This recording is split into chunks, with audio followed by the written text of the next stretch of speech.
Hi there, I'm Cody with AwwCrap Pooper Scooper Service, and today I'm talking to you about one of our services that's actually new, and probably one that I'm most excited about just because it happens to me all the time, but it's what we call Toy Patrol.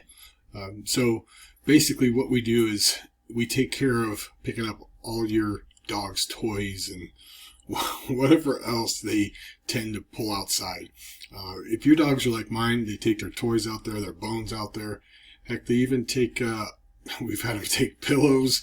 In other yards I've been in, I've seen water bottles, I've seen toys, the kids' toys, so Barbie dolls, all kinds of different stuff.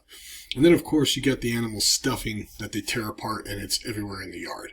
So with this service, basically what we do is we pick up all the toys, and we'll put them in a bin, whichever bin you decide to have us put it in, as long as it's outside somewhere where we can have access to it.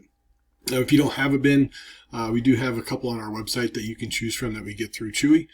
So it makes it a lot easier for us. That way we can just put them in something. And then also the garbage. So the stuffing that they tear out, or let's say they tore up I'm only saying this because I've seen it, the water bottles, stuff that's just been destructed. So, I mean, I've seen sunglasses that have been tortured. So all the garbage, even if they pull out stuff from the trash, we'll take all that stuff and basically just pack it up and take it along with us so you don't have to deal with it. So this service is basically anywhere from $5 to $10, just depends on the size of the yard. But so you can have it done every week or every time we come out or once, doesn't really matter. So it's just in a service that we're kind of excited about because we've had a lot of people ask us to do it. So we decided just to go ahead and include that in one of our services. So if you get questions, just let us know. And then when you book for your service, you can just add it on as an extra service. So thanks and have a great day.